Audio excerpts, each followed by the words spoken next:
કાંકરિયા કાર્નિવલને માણવા જનારા ગુજરાતીઓ માટે ખુશખબર આવી છે। મુલાકાતીઓ હવે અટલ એક્સપ્રેસ ટોય ટ્રેનની મજા માણી શકશે। અમદાવાદ મહાનગરપાલિકા દ્વારા આજથી અટલ એક્સપ્રેસ ટોય ટ્રેનનો પ્રારંભ કરવામાં આવ્યો છે। આ ટ્રેનમાં 144 પ્રવાસીઓ સવાર થઈ શકશે। ઉલ્લેખનીય છે કે રાજકોટમાં થયેલ અગ્નિકાંડની ઘટના બાદ કાંકરિયા લેક ફ્રન્ટના એમ્યુઝમેન્ટ પાર્ક અને ટ્રેનને બંધ કરવામાં આવ્યા હતા, પરંતુ હવે સરકારની ગાઈડલાઈન પ્રમાણે ફરીથી આ ટોય ટ્રેન શરૂ કરવામાં આવી છે। ટોય ટ્રેનનો પ્રારંભ થશે। કાંકરિયા આવતા લોકોમાં ખુશીનો માહોલ જોવા મળ્યો હતો।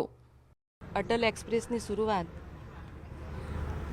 2008માં થયેલ છે, પરંતુ જ્યારે રાજકોટની આગ લાગેલી ઘટનાના બનાવ બનેલના લીધે સરકારશ્રીની ગાઈડલાઈન અનુસાર બંધ કરવામાં આવે।